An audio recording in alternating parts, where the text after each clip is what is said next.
আসসালামু আলাইকুম।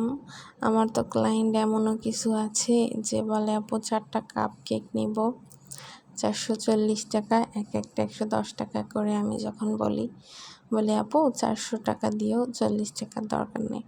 তখন সে বলে যে আপু 400 না 300 দিব। ভাই, এটা কোনো কথা? আমি এত রিজনেবল প্রাইসে কেক দিই, তারপরেও যদি এর মধ্যে এরকম কথা বলে।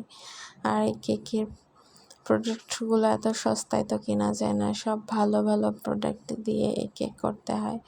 তারপরেও যখন 400 টাকার জায়গায় 300 টাকা বলে, তখন আসলে আমার কিছু বলারই থাকে না, আমি চুপ করে থাকি। যদিও আমার কষ্ট লাগে না, আমি কিছু মনেও করি না। তারপরেও আসলে এত সস্তায় কি কেক বিক্রি করা যায়? আসলে এত লাভও কি হয় যে এত সস্তায় কেক দিব? যাই হোক, এক এক মানুষ এক এক ধরনের, এই জন্য এক এক রকমের কথা বলে, এটাই স্বাভাবিক।